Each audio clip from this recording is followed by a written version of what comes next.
Welcome. It has just gone 7 p.m. Eastern Standard Time, Wednesday the 1st of February, and you are watching episode 73 of Regional Wrap. Regional Wrap, providing an insight in the issues affecting regional Australia and giving a voice to regional residents. My name is Bill Bates, and joining me on this episode is Graham Parks, President of the Shooters Union Australia. Graham is a grazier, owning a cattle property near Warwick, about a 2-hour drive southwest of Brisbane. As a country lad, he has been a keen shooter since the age of 8. He is a qualified firearms instructor who has graduated from more than a dozen advanced international, civilian and law enforcement training programs. As part of his involvement with primary production sector, he is a spokesman for the rural issues for the Australian industry's peak body, AgForce Queensland. Graham is a long-time member of the Queensland's Police Minister's Firearms Advisory Panel, having represented shooters there under 6 different police ministers on both sides of the politics. Welcome, Graham. Thanks very much, Bill. I'm overwhelmed by the intro. I'm just one of many people at AgForce who comment, and I comment specifically in firearm areas, sometimes with them, and I'm also a counsellor in there for AgForce in the southeast region. Well, just to get started, maybe you can give us a bit of background on yourself. You know, you just in that introduction as a young lad of 8, you were familiar with firearms, and that's not unusual for rural people of our vintage, because I remember going down to a wheat farm. I mean, I'm a city folk, but going down there, and it was quite strange. You go out with other young boys down there, and their dads are giving them a gun and tell them go and shoot here or whatever. But you know, they're all very familiar with what to do. I mean, it was quite surprising to me. As a 13-year-old going out with another 13-year-old to an area that had been set aside with where you could shoot, but I found that very, very interesting. But obviously it's something that was very familiar with a lot of rural folk, but again, people in the city just like I say, they're not familiar with firearms, and most are apprehensive about it. Well, it's not surprising they're apprehensive when their only exposure is one of 2 things usually. A, the nightly news, where their motto is, if it bleeds, it leads. So any sort of disaster around the world, is what they put up. And so obviously in military conflicts and in criminal endeavors, firearms are also used and misused. So yes, and the other way they see it is really political campaigns and things. So they really don't see it. Australia has a massive divide between regional and urban Australia. It's not quite 2 separate countries, but I tell you what, as someone that goes back and forth between the 2, we have that divide much greater than many other countries. And I think that leads to exactly what you say, Bill, is that apprehension or lack of understanding of what in regional areas is simply an everyday tool and or sporting implement. I mean, the same situation you can look at is food. I mean, people in the city, it's just a matter of going to the supermarket and there's a cut of beef and there's all the vegetables and stuff like that, and they've got no real concept of the hardship and the requirements to actually grow that food. And then it's also a fertile ground for animal welfare people and that to sort of get support to the detriment of producers. And so not only is firearms, but just food is lack of understanding. It's everything, Bill. It really is. There's just a divide, and you see that very much on the animal welfare. You see it on environmental issues. The reality is that most people on the land in particular are actually far better practical environmentalists than the people that jump up and down. Why? Because if you don't look after your land, which is an asset oftentimes worth many millions of dollars, it will be worthless.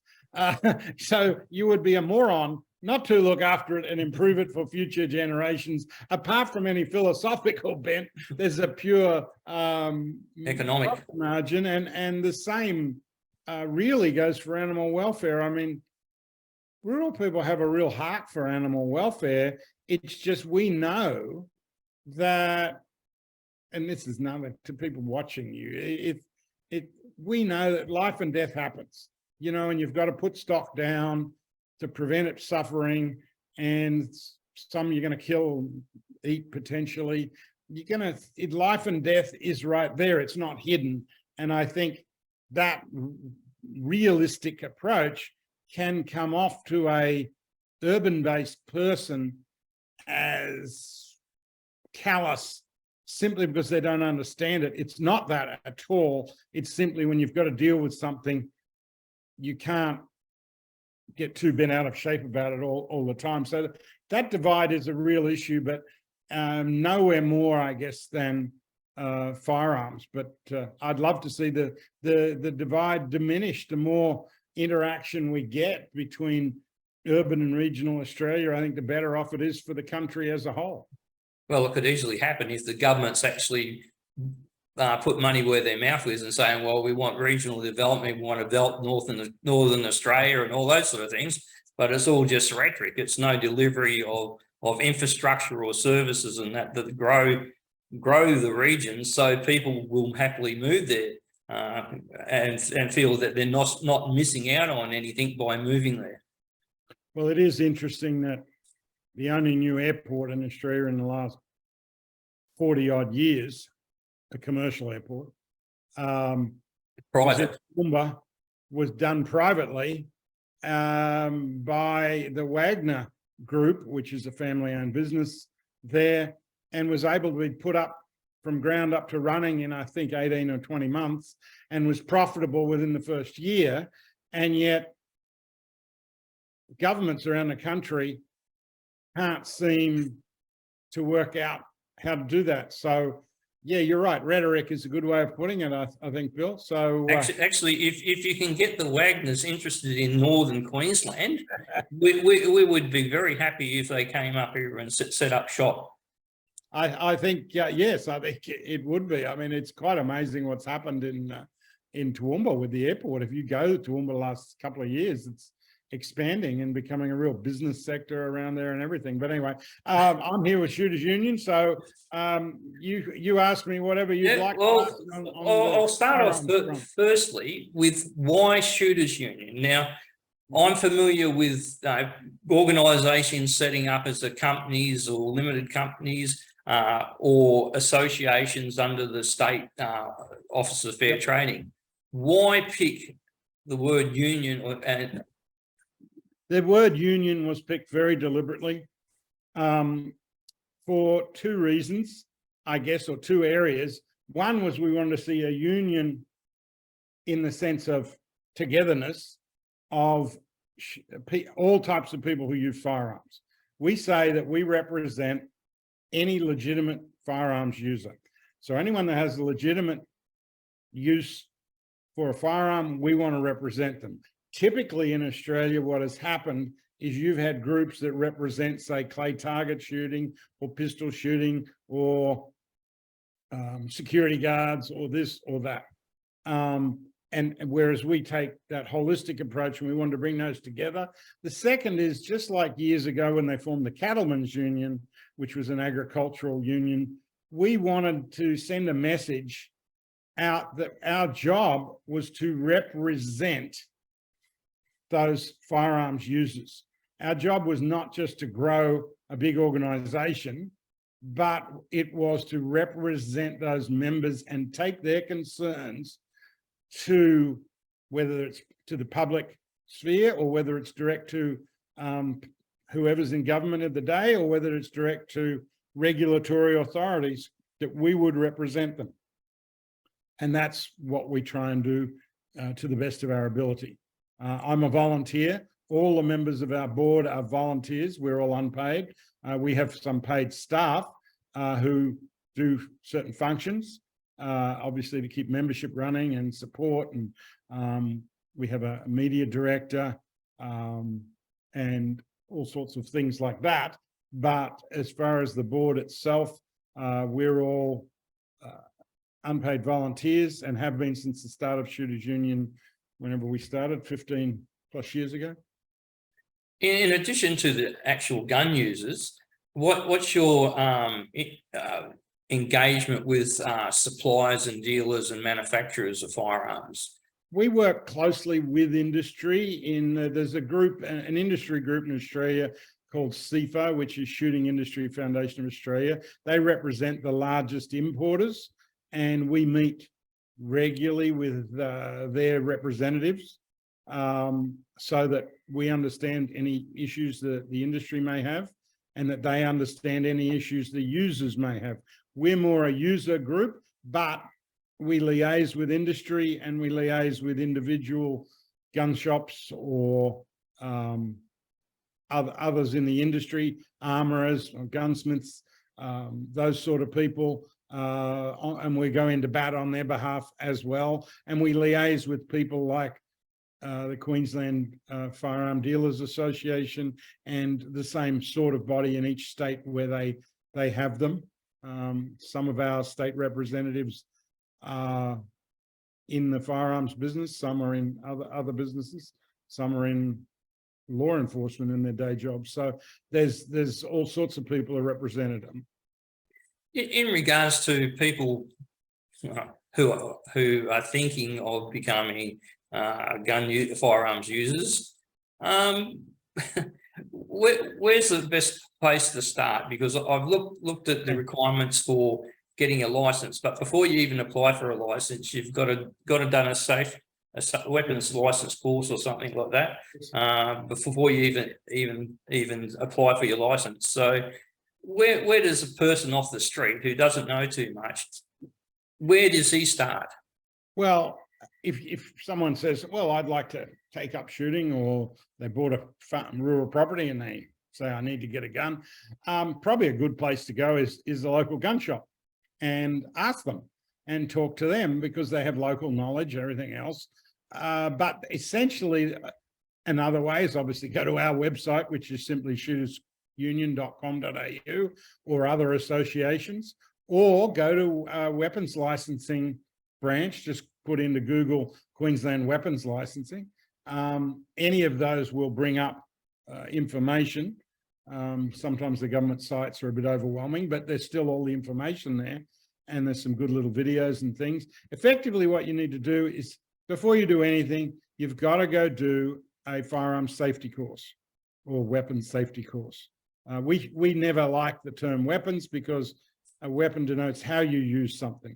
A kitchen knife is a knife until you use it as a weapon, then it's a weapon. Firearms exactly the same. But without regard to that minutiae, yes, you have a firearms safety course. It will take you probably between 6 and 8 hours to complete. There is a theoretical part of that where you answer 100 and some questions, mostly, multiple choice questions, after having gone through a lecture and explanation, which is mostly covering things like law. I don't mean a legal course, but the basic law around use of firearms and what things to do, not to do. Safety, don't point it at anything. The firearm safety is critical, but fairly simple. And storage, because you have certain legal requirements for storage. So we cover all that in the course. And then once they've completed that successfully, we will then also do a practical aspect to help them through learning how to safely handle and then shoot a firearm. So they will actually get to shoot a type of firearm that they are planning on getting a licensing for. So parts done like classroom and parts done on a range. Some instructors do all that in one day. I tend to do that when I can.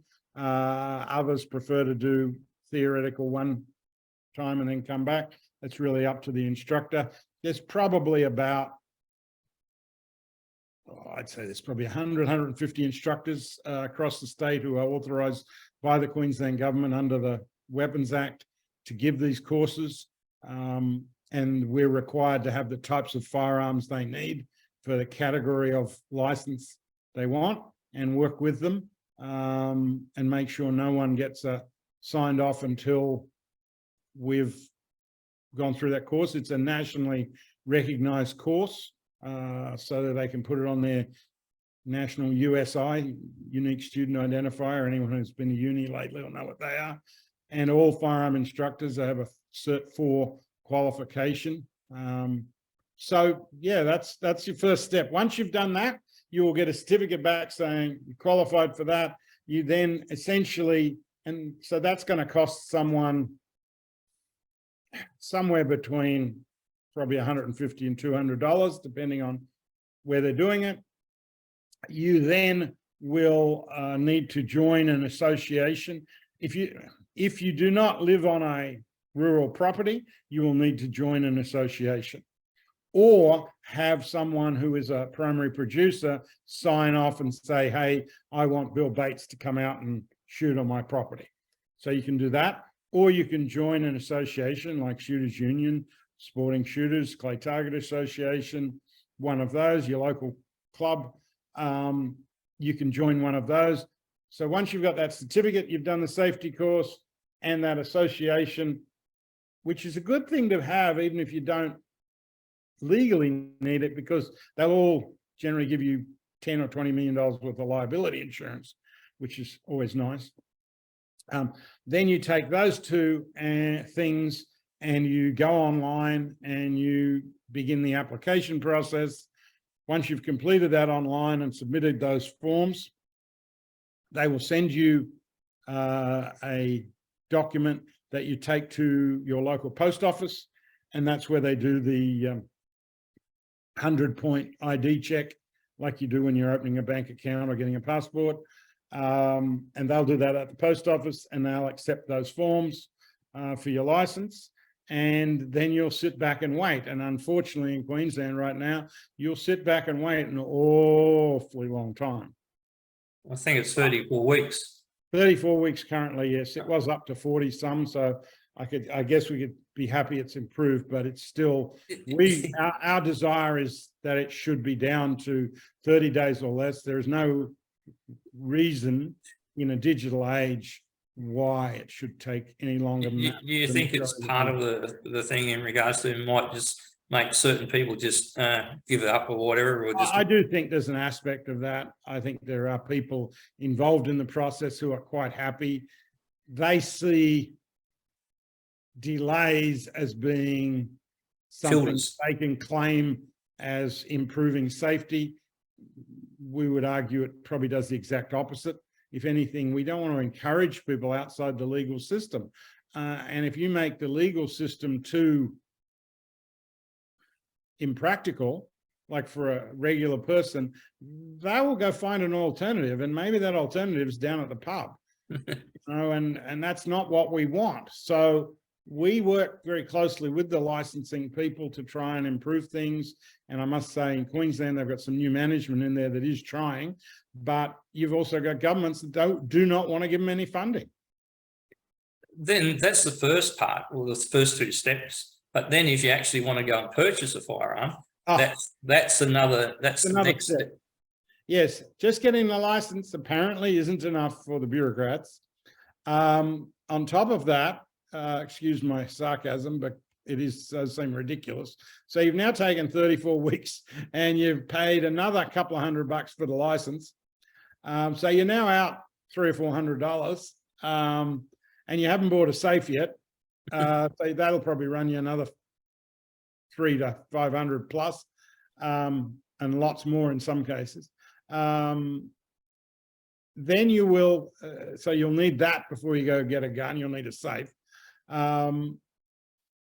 And then you will apply, you will go back online and you will apply for what they call a permit to acquire, and you will give the government another $43.10, and they will take another, what's the time period at the moment?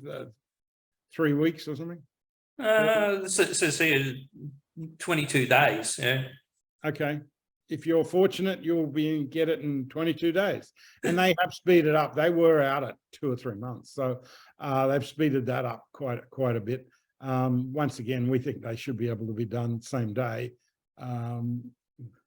To be honest, we don't think you should have to have them, but because you've already got a license. But if we have to have them, let's have them done efficiently. In Victoria, you get them the same day. New South Wales, you tend to get them in a few days. South Australia in a few days. I don't see why, if they can do it, we can't.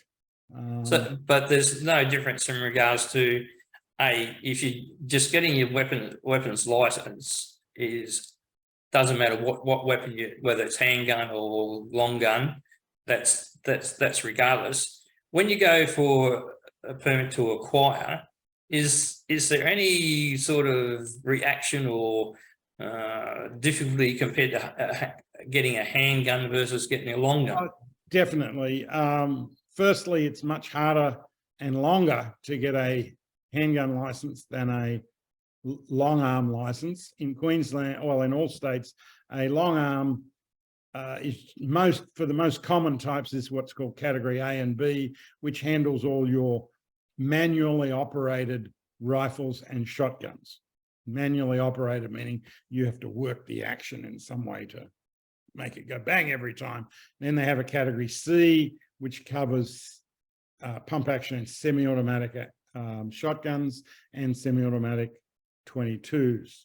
We're perhaps the only country in the world that separates what used to be called a P rifle out as something a bit more wild and woolly, but they're restricted pretty much to farmers. And then you have category D, which is a centerfire semi-automatic, which is, I guess, not always, but a lot of times people think of it as a military style. They are largely restricted to either farmers with some severe pest problems or professional feral animal controllers. So they're very, very limited. On the handgun side, that's called a category H license. It's a totally separate procedure. And to anyone watching this who's interested in getting one, please go get your long arms license first. You will find that makes the process much simpler and easier. If you do not, you will find the whole process takes even longer. I know that sounds ridiculous, but we deal with this day in, day out. Go get your category A or B, whatever your long arms one is first, then do the handgun one. To get the handgun license, you will not only have to do the safety course, have the safe, be a member of a club. You will also have to be a member of that club for at least 6 months. During that 6 months, you'll have to do at least, I think it's 5 or 6 competition shoots and be signed off by that club. That means you'll be using a club gun. You'll be borrowing it at that club, not taking it home. And you'll have to do that before. This is all before you will even submit the paperwork, and you'll need some character references to join the pistol club. And it all becomes much easier if you've already got a long arms license. Well, that's one side of it that sort of probably just put a lot of people off. I'm sorry. And look, we want to see more and more people owning and using firearms safely. Currently, there are 217,000 licensed firearm owners in Queensland, with just over 1 million firearms. I think last week it was 1,006,800 or something registered firearms in Queensland for those people. So don't be put off. It takes a long time, but it will happen. And there's groups out there, ourselves and others, who will help you through that. And if you're going to go club shooting, it's a great bunch of people. You'll have a lot of fun. And while you're waiting, you can shoot at a club as much as you want. And they're happy to loan you a firearm. You'll just pay for whatever ammunition you use, something like that. So I know it's off-putting. I think the whole system is designed to be off-putting. I think there's a lot more about that than there is about public safety. However, it is what it is. So I've just got to tell you how it is, whether we love it or not, Bill. No. The other thing is, all right, the general cost and maintenance of firearms,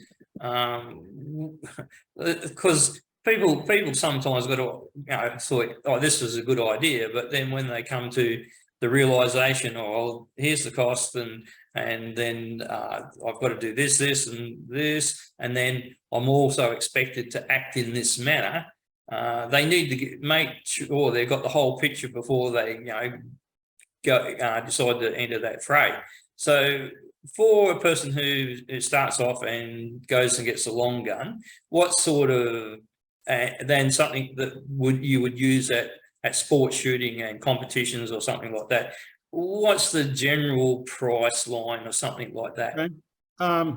It does vary widely, just like motor vehicles and other things. However, as an example, for someone who wants to compete at a local club with a 22 rifle, a rimfire rifle, they they might not be winning international contests, but they could certainly compete at club level with a rifle that they might have paid $500 for or something used. It's not an incredibly expensive sport in that regard. They could go out and pay 10 times that, but I'm not sure they need to start off. Same with shotgunning. You probably could get into that and clay target shooting and things for under $1,000 to get started. And handguns, surprisingly, are generally fairly inexpensive. You will find a good entry-level 22 pistol in that $500 or $600 range. You can certainly spend a lot more, but you can probably wait until you get a bit better as well. The other thing is too is, I served 24 years in the armed forces and that, but I was a technician in the Air Force. So going to the range and doing that was an annoying part of my job, in regards to they dragged us out, once a year to go out to the range, and you never really took it that seriously. And you went out, you obeyed all the instructions. It's part of the job you had to do. That's all. That's right. But the other thing is, but when they actually made it that you could actually be discharged if you didn't get a particular score, things sort of changed in my attitude. And instead of just going ting ting ting, that's over and done with, I'm out of it, actually try. And actually I found out I wasn't too bad a shot when you had to actually get a minimum score. There's nothing like a little motivation. Whether it's money on the table, or a prize, or whether it's, hey, we're going to fire you if you don't do it. I mean, that's, look, to be honest, we constantly argue that Queensland Police should train more with their sidearms in particular, and because they only have to qualify once a year. And I can tell you that sentiment is not popular with a lot of officers, because they don't want to go more than once a year. You have the enthusiasts, but from a safety and skills point of view, we'd really love to see it 4 times a year, which is what a lot of departments around the world have gone to. Yeah, yes, especially when it's something that might save their life if they're more proficient at it. Correct, or someone else's life. Yes. Just on that note, I mean, you can't see my desk, but I've always been a fairly disorganized person. Even in the Air Force, working in command, my desk was always full of files and stuff like that. Do you think there's some traits in people, you'd advise them, don't bother with guns if you can't organize yourself, or you can't be in a routine or whatever? Because do you think there's some characteristics that are very important to have if you're going to be a responsible gun owner? I do, actually. That's a very good point. No one's ever asked me that in an interview, and it's actually a really interesting point. I don't think the untidy part, otherwise most of us would be disqualified. I don't want anyone to see my reloading bench. But with that said, I do think if you're the sort of person who just leaves stuff laying around and leaves tools out to, rot, and really everything else, you've got to say, I've either got to pick myself up or not. So that's habit wise. As far as disposition, if you've got a really, perhaps if you're the sort of person who's got a really explosive temper, maybe playing with guns shouldn't be your thing, But other than that, I find that a lot of people, especially younger people, using firearms brings responsibility because they know they have to be safe. If you show a young person safely how to use a firearm, I find they become more responsible. And there's actually been some studies done in the US in schools, with some schools where they've had firearms in a sports sense, as part of the school curriculum, like target shooting, things like that, and others that have not. And it's consistently shown that students that take up the shooting sports do better in schools. They have they have lower disciplinary problems and a higher academic outcomes. And my anecdotal things would bear that out. I think it breeds responsibility.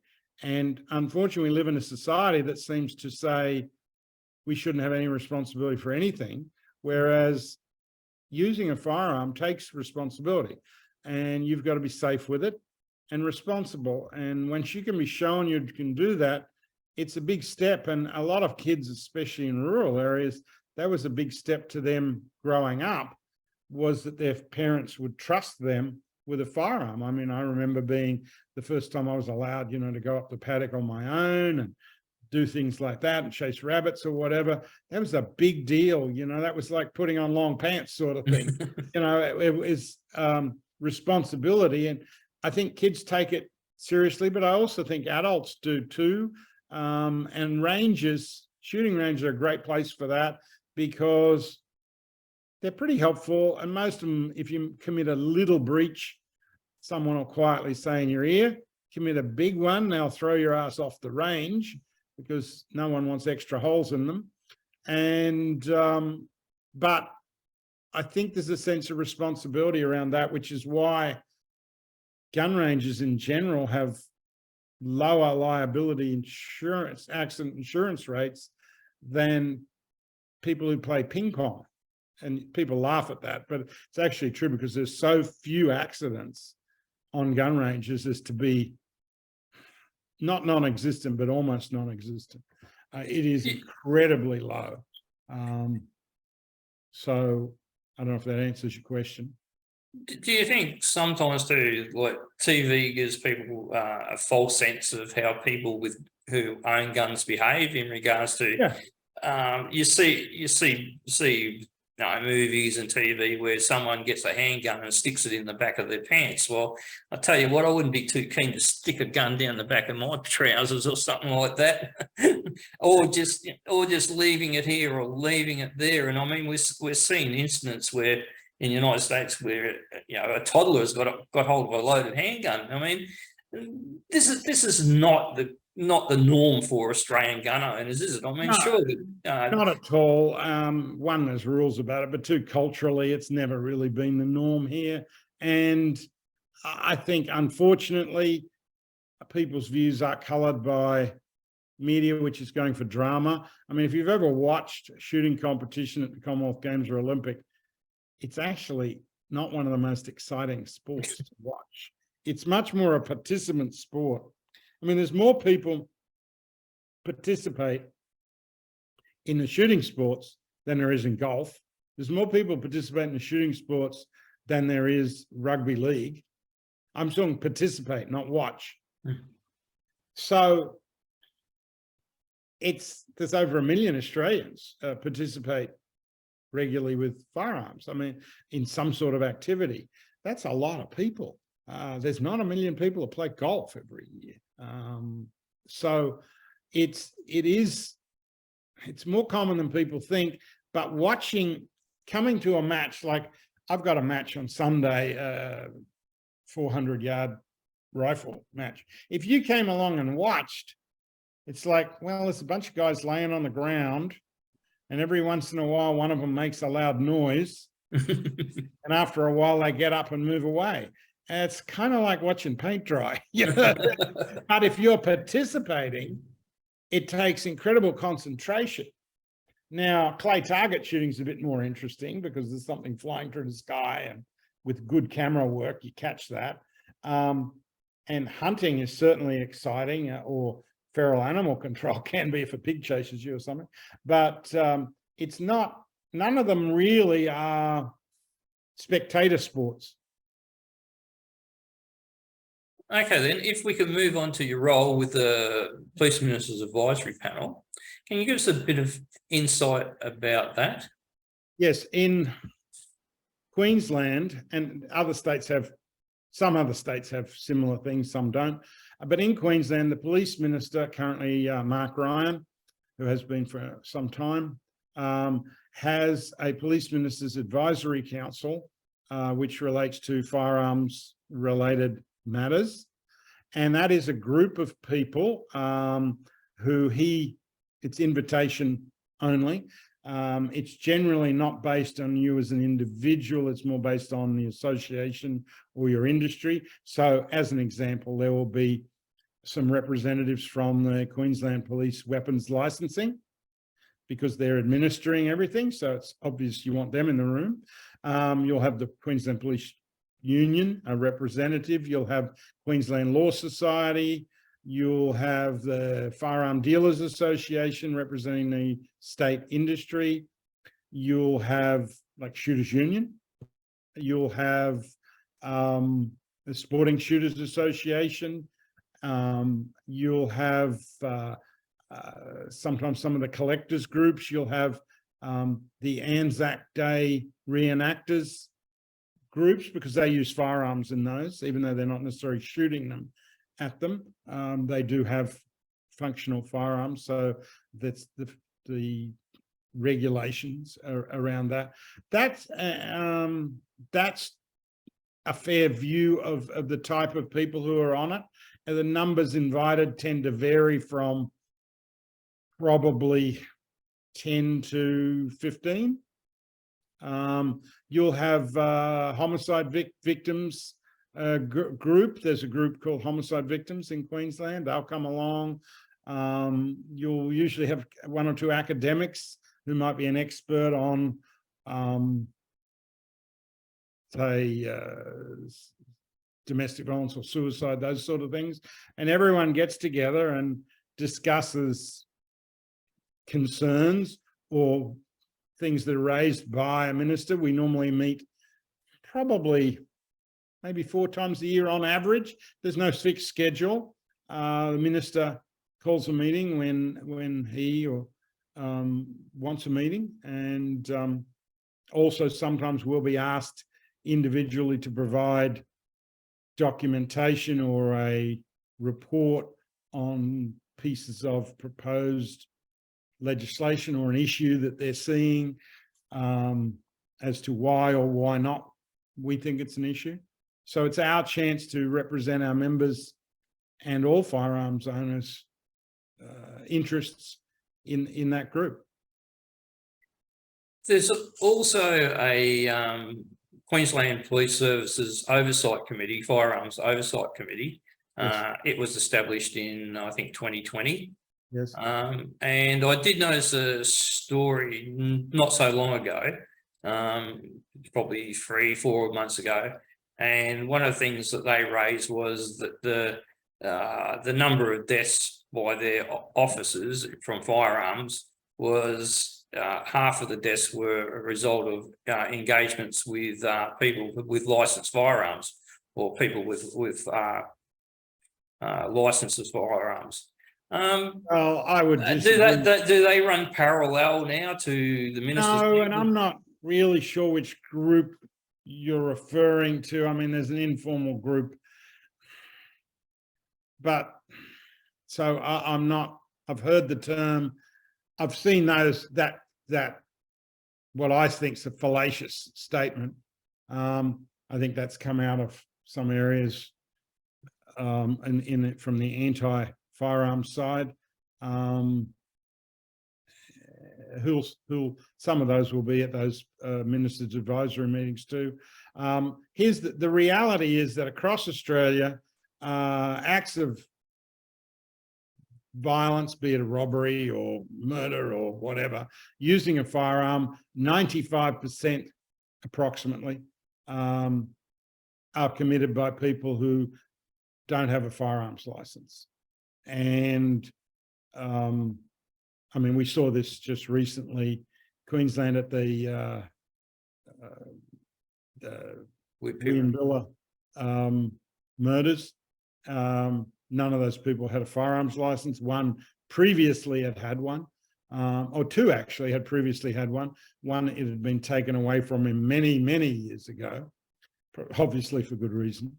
And one, it had been suspended a year or a little over a year before in New South Wales. So I don't think that claim's entirely accurate.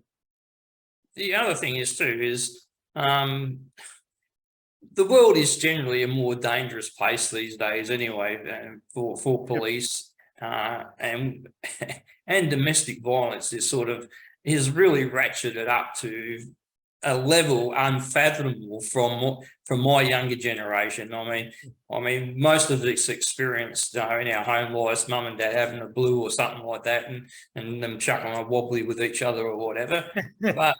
but it seems to have moved up, ratcheted up so high that really police going to a domestic violence situation. I'm surprised in regards to some of their procedures or lack of procedures when they get caught out. I think there was an instance probably a couple of years ago when officers went to the door and one police officer was shot in the face and died. I would think in some instances that maybe as this domestic violence and we're hearing about it more and more, and it's right out there now. You're talking about 10 days leave for people from domestic violence. Well, then it really is a shortfall with the police if they don't ratchet up their procedures in regards to what can happen in these circumstances. We had the incident in Queensland where a policeman was prosecuted and they tried to they did charge him with murder. So it really does need some sort of real stringent procedural thing. I noticed in the United States there's it's knock and make attention, but then move back. Oh yes. So to me, maybe there needs to be those sort of things discussed in that group that you're talking about as well, that you're in. Yes, some of that would fall under police training, and they probably wouldn't want to listen to anyone because they regard it as internal, and fair enough. However, others would. And here's the thing, that domestic violence calls for police officers, and we have literally hundreds of our members in Queensland are serving QPS officers. And domestic violence calls, not just in Australia, around the world, are the most dangerous calls a police officer will go to, because emotions are so high. So they can walk into a very volatile situation and one spouse is perhaps assaulting the other one. They try and pull them apart. And while they're pulling one off, the other one goes to the kitchen, gets a kitchen knife and sticks it in their back. And it's like, what? I'm trying to save you. It's a totally emotion-filled situation. And it's why people in Queensland will lose their firearms the minute there's domestic violence, apprehended violence orders, things like that, back and forth, and they will lose them for quite a long time. So it's very difficult for them. But I think you're right. I think they need to be obviously looking at improved procedures and things. The majority of times police officers are injured. By far does not involve firearms. There's very few police officers in Australia that are shot. It is far more likely they will be run over or stabbed or assaulted with a blunt instrument, cricket bat, piece of wood, whatever. That's so much more likely than the firearms related. However, if an officer is killed with a knife, it doesn't seem to generate the same publicity as if they're shot. I sound a bit cynical, but I do think it suits some agendas to make firearms seem more dangerous than they are. We have over I think over 3.5 million registered firearms in Australia, and probably another couple of million unregistered ones. And yet you are more likely to die falling off a table or chair in Australia each year than you are to be shot. So there's not a firearms safety issue in the sense of, say, what motor vehicles, the amount of people that are killed with motor vehicles every year and other things. Firearms is one of those things that when there's a problem, you really know about it pretty quick because it's very obvious, sadly. But thankfully, we don't have that. And we don't have that because of the responsible nature of firearm owners in Australia. And it's always been that way. With the different gun clubs and organisations and that, do they sort of foster the idea, well, if someone's not behaving responsible with the guns, or they've gone a little bit or give an indication that they're not behaving properly, is there any onus on gun clubs or other people who own firearms maybe that are reported or well, there is if they think it's severe, certainly, just as there is on any of us to if we think there's a danger somewhere. But I've got to say, a lot of times, if they think someone's a bit funny, they might have a quiet chat and find out maybe they're going through something, and a quiet chat's a good thing. If, on the other hand, they're really going through a lot, maybe they'll suggest, look, why don't you just, take your guns down to a dealer for a few months and sort this out or something. And some people do that voluntarily. Let's say they were a bit depressed for a while. They will do that voluntarily. Others, obviously, if someone's threatening violence or something ridiculous, yes, the club will have a responsibility to say something and do something, which they will do and have done. And I can think of numerous occasions, including a very famous one in New South Wales, which was a guy named John Edwards, who was a lawyer in Sydney, who went and tried to join 2 pistol clubs and was turned down. One of the 2 pistol clubs called the licensing body and said, we don't want this guy as a member. We think he's, I don't know, ulterior motives, loose cannon or whatever. We just think he's off. And for them to go out of their way, the guy didn't have a license at this point. He was just wanting to join the club. They went out of their way and did the right thing. Now, what happened is, being a lawyer, he just kept at the police, and they did a commissioner's exemption because he did not qualify for a license under their laws because of a domestic violence issue. And he got a commissioner's exemption, which in New South Wales means the commissioner's office, not the commissioner himself, but the commissioner's office signs off and exempts them from the normal rules. And he got a license, and then he basically was at a club shooting, and I think the story was he stole one of the guns at the club. And he's already a licensed member, so it's not like someone's coming in off the street. And he went and shot his wife and 1 or 2 kids. And the answer registry people had is, we're going to tighten gun laws. Well, hey, why don't you just Don't have exemptions. don't have exemptions and follow your own rules? The clubs did the right thing, and yet they were not taken seriously. Well, I'd suggest that people on the ground should be taken seriously. So that's an example of that. Obviously, thankfully, it rarely happens, and the reason it's famous is because it rarely happens. But I think it's an example of exactly what you asked about, is clubs doing the right thing when they see it, and they're part of the community. I mean, especially in regional and rural Australia, shooting clubs, be it play target or pistol or rifle, they're a part of the community, and they're very community based. You see them in the local papers. You're doing this, you go down there and you see your local doctor or your lawyer or your truck driver, you know, the mechanic who fixed your car last week. And, you know, I got a plumber coming out in a couple of days. Well, he shoots the same club I do, you know. So it's part of the community in rural and regional Australia, and that's part, again, that divide between urban and regional. And people in a community, they know if something's off. This is why this stuff's, you know, the bad things that happen are so rare amongst licensed people.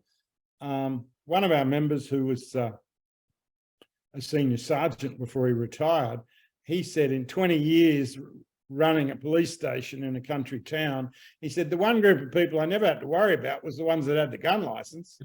He says it's all the ones that got the guns but never get the license, you know, because they wouldn't qualify because they got a criminal record this long.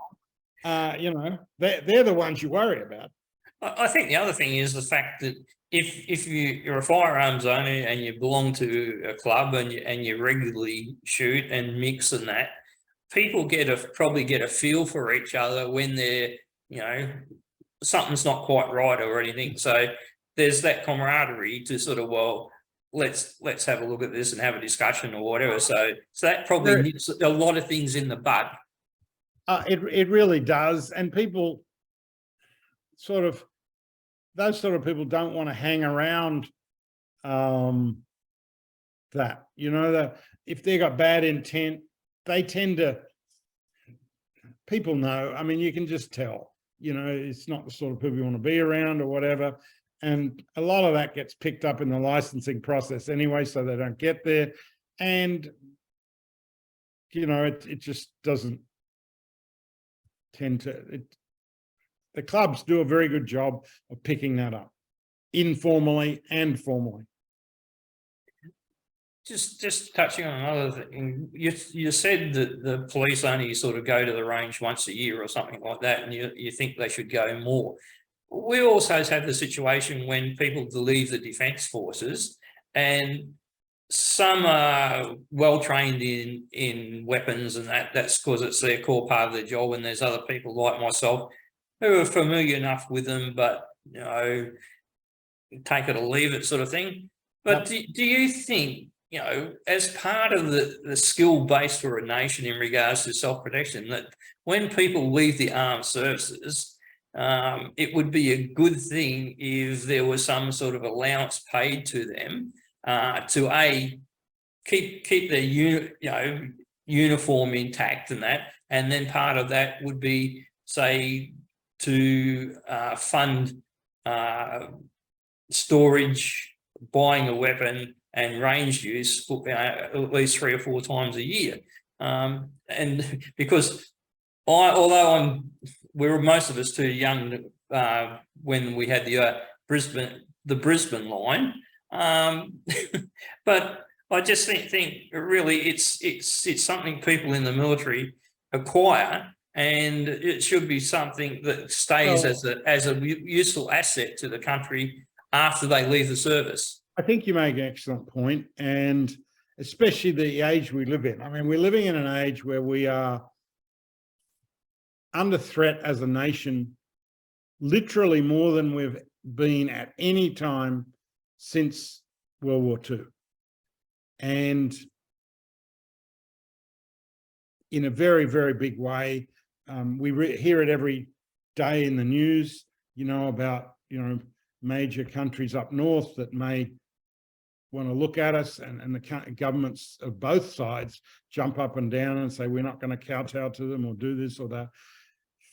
I think living in that environment and watching Ukraine at the moment, I mean, my goodness, you're right. People coming out of the military, the nation has invested large amounts of money and time in training them.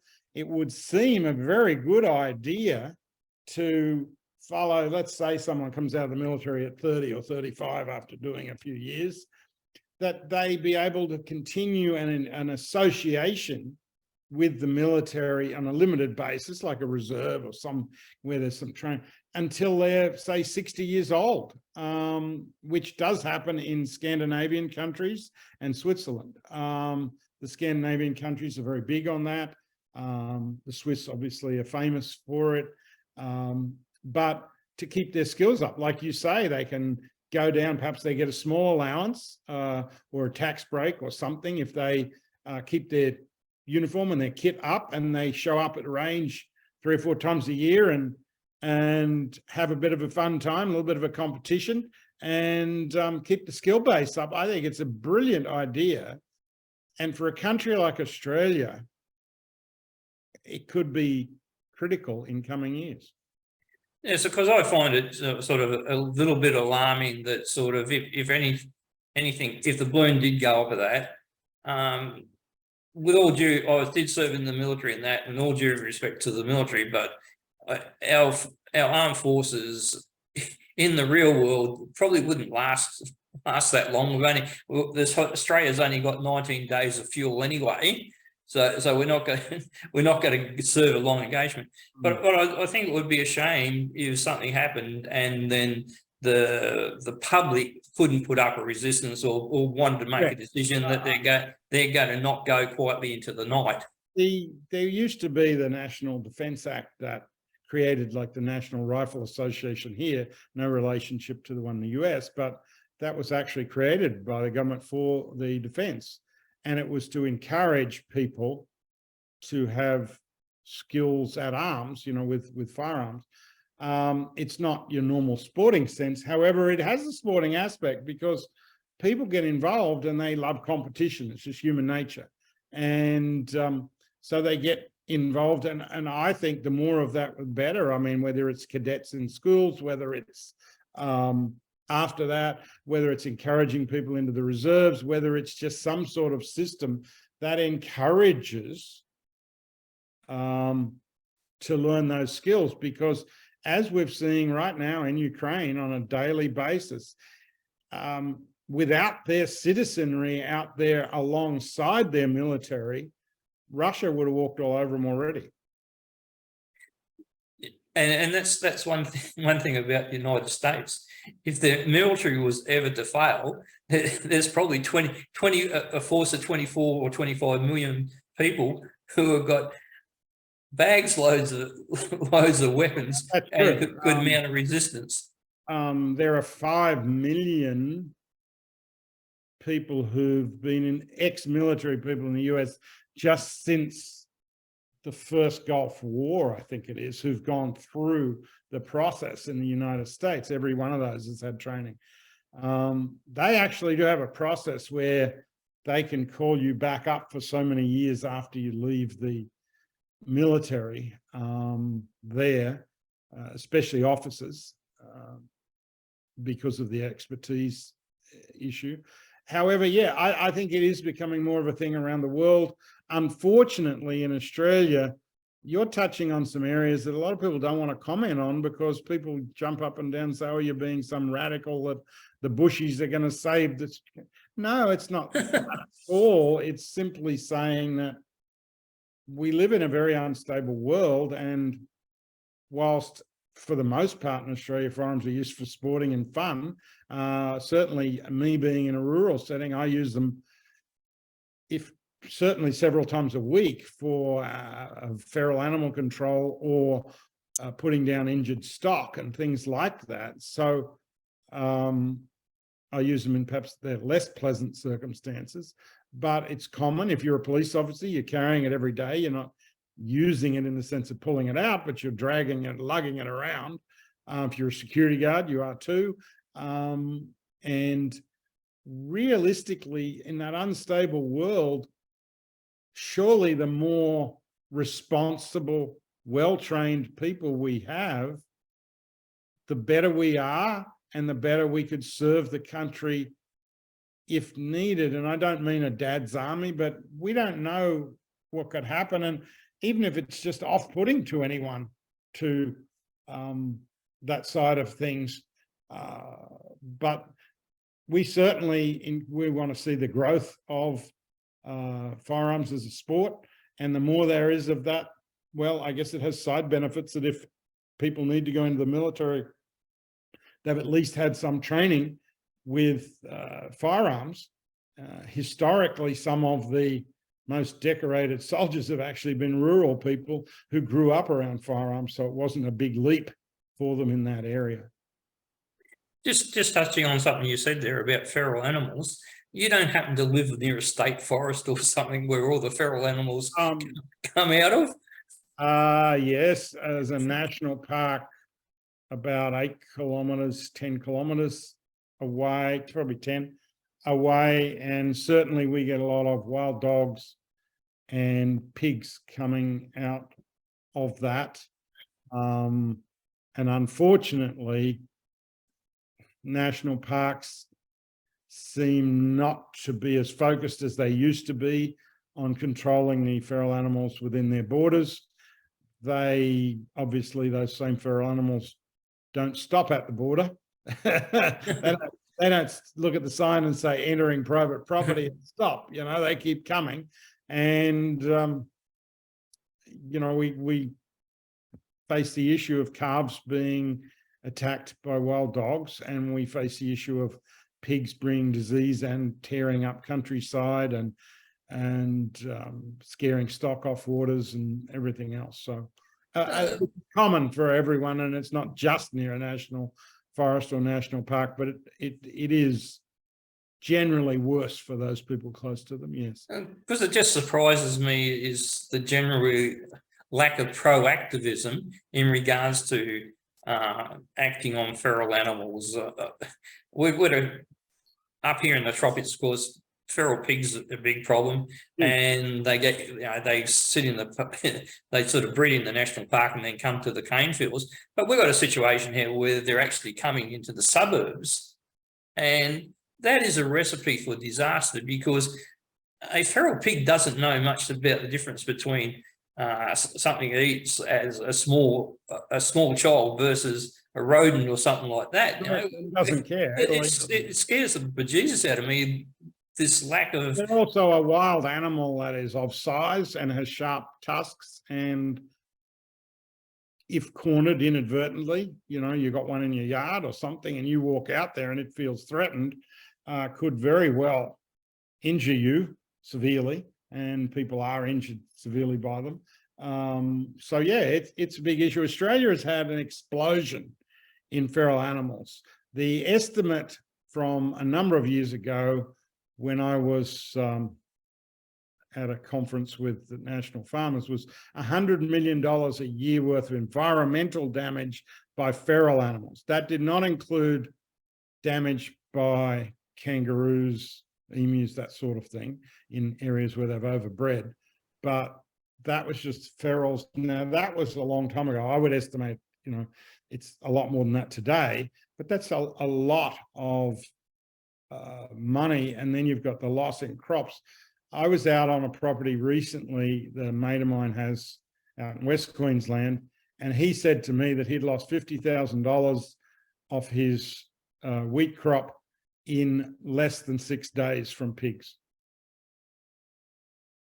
We got 24, I got 24, and he probably got the same number in a day and a half, just poking around in his ute. I mean, that's fine, because you're doing you can do that fairly regularly on private property, but where they're coming out of the state forest and that, there's a whole different gambit in regards to how it's handled. Unfortunately, Bill, Queensland has a position they do not allow hunting or in state forests. I'm not talking national parks. Obviously, if there's people running around in those, there's all sorts of issues. But state forests comprise a huge amount of land in Queensland, millions of acres, which can be a breeding ground for feral animals. We have long said that we need to bring in a system like New South Wales or Victoria's, where you're able to hunt safely in those areas. There is full, there's a game management authority in New South Wales. It works well. It's worked for a long time.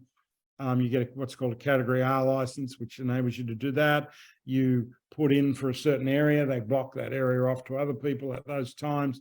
The injury rate is exemplary, and they do a reasonable job at no cost to the taxpayer. That's the other thing. And the other thing is they bring in a lot of revenue to regional areas too. Hundreds of millions of dollars. And a lot of people in Queensland go to New South Wales to do that. Queensland hasn't done a survey on it, but New South Wales, I think, came back at $300 and some million a year is the boost to the economy from hunters in rural areas. Because people say, how could they spend so much? Well, it's not just buying guns and ammunition. There's that four-wheel drive, $100,000 or something they bought to go out there. There's fuel. There's the hotel in town. There's the pub. There's the restaurant. You know, there's they break a gearbox or something, you know, or blow some tires. There's all these things that occur that bring in great revenue, or they take their family who stay in town and spend more money and, you know, do things at restaurants and coffee shops and retail establishments. So yeah, it's a big money earner for rural towns. And it's just craziness that it doesn't happen. There's no good argument other than we don't want to do it. It's a bit like Victoria in the 70s when everyone used to go over the border in New South Wales to play the pokies, and eventually we caught on. Well, here we have people in Queensland heading over to New South Wales to hunt and put money into their economy. We have a lot of our members who have a Category R New South Wales license. In fact, we can help them get it, even though we're Queensland based. And in the southeast corner, you have a massive number of people who will drive 3 and 4 hours into New South Wales to go hunting because it's so much more area available. And you think in North Queensland, if they opened that up, it's massive what could do. And it also helps control unregulated poaching, you know, because you've got people in there that are wanting to obey the rules. They tend to keep the others out just because they're there. Whereas when you know no one's in there, you'll say, oh, well, there's no one in there. We can just go in and we'll take a goanna and sell it on the black market for $1 million or whatever, that sort of silliness. Yes. So I think there was a petition put up a couple of years ago to allow it. It was shot down by the current government. I'm not sure that they're willing to introduce it, but I was in a meeting recently with a number of LNP figures. They are open to it. Certainly in your part of the country, the KAP are very supportive of that. They're very well aware of the damage that feral animals are doing and the issue of state forest animal control and hunting, and how it would A, bring money into North Queensland, and B, help control feral animals which damage the environment and damage agricultural income. One of the other scary things is the government's talking about, you know, making more area available for national parks and state forests and lockup. To me, it's all very well, but if you're not going to spend the money on the management side of that land asset, it's just a breeding ground for noxious weeds, feral animals, and just degradation of the environment.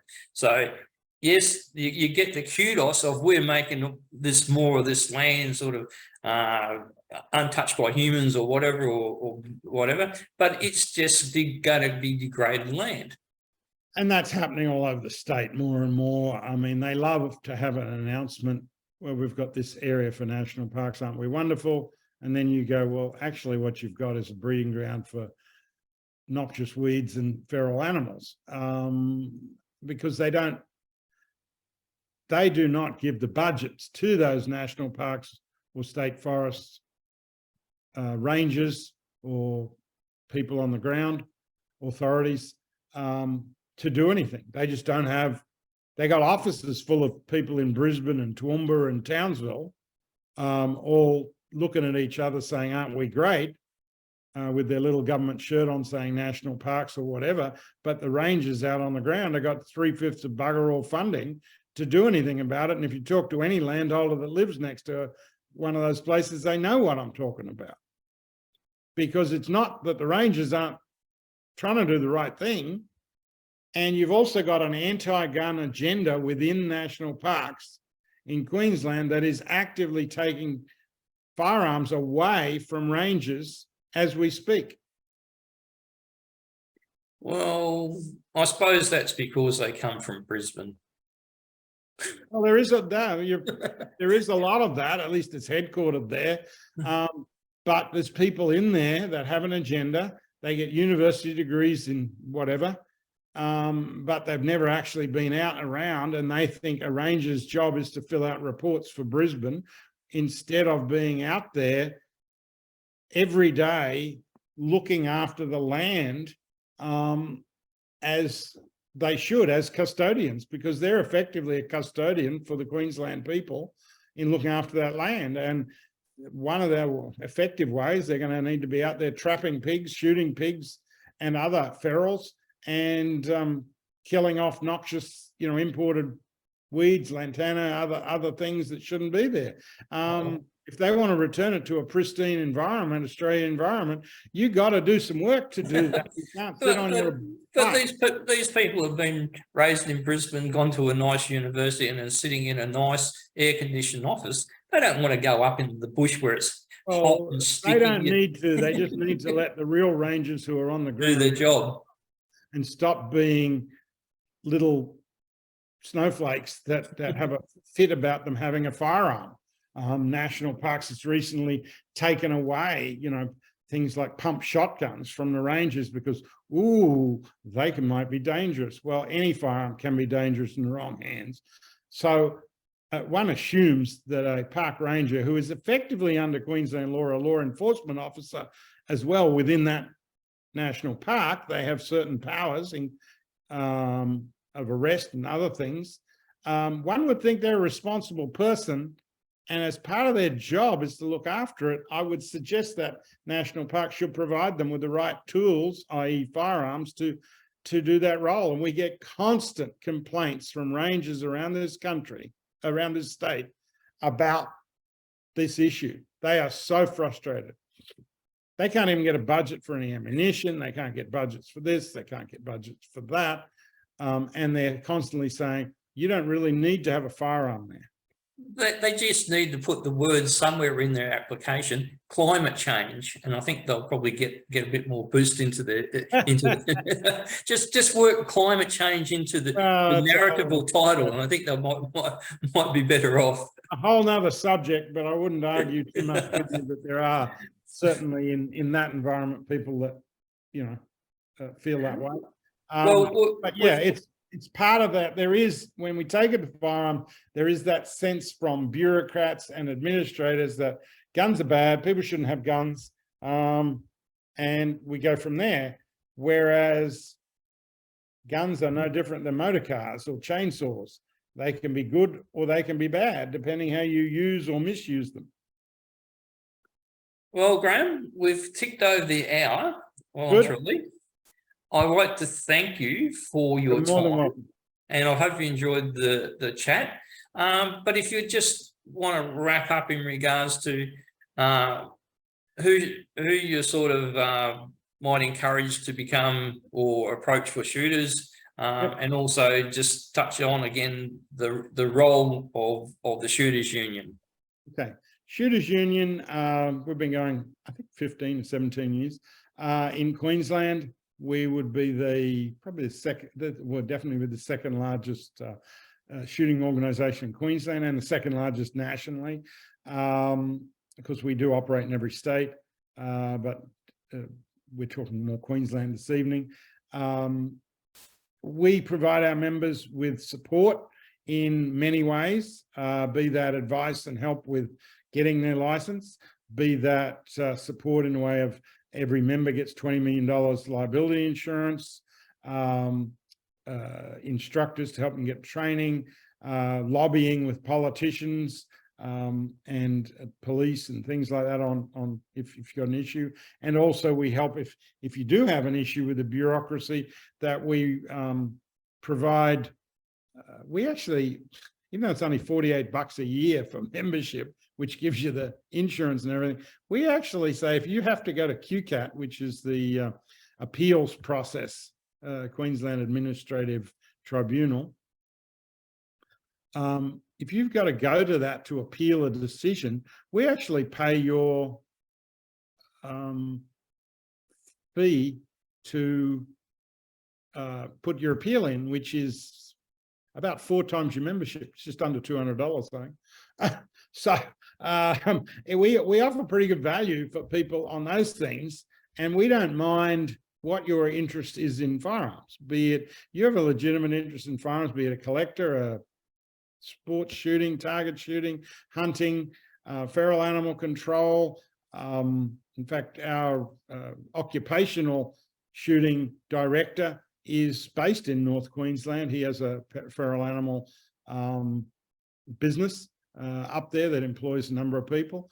Shoot out of helicopters and do all sorts of things for some of the big mining companies and other people they contract for. So whether you do that, whether you're a police officer, a security guard, a farmer, we're there to be supportive and as helpful as possible.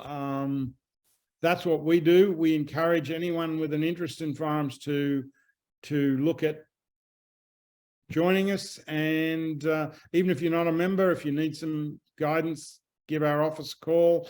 The number's on the website, which is just shootersunion.com.au, and or go on Facebook. You can see us on Facebook. We get a lot of people on Facebook and social media, which is just Shooters Union of Australia. And that's not the best place to communicate with us, but it is a good place to see what's hot and what's not, and what the government's up to of the day. At the moment, there's little murmurings that they want to try and control how much ammunition you can buy at a time. We'll see if that pans out or doesn't. Yeah, we're always working away.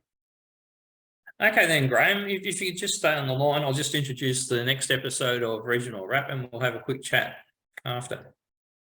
Thanks again, Graham. If you have enjoyed tonight's show, please like, share and subscribe to our Facebook page, and also subscribe to our YouTube channel. Our next episode will be with Phil Donato, MLA. He's the member for New South Wales electorate of Orange, and we'll be talking about minor parties and independents going forward into the 2023 March election in New South Wales. So join us again then. Thank you.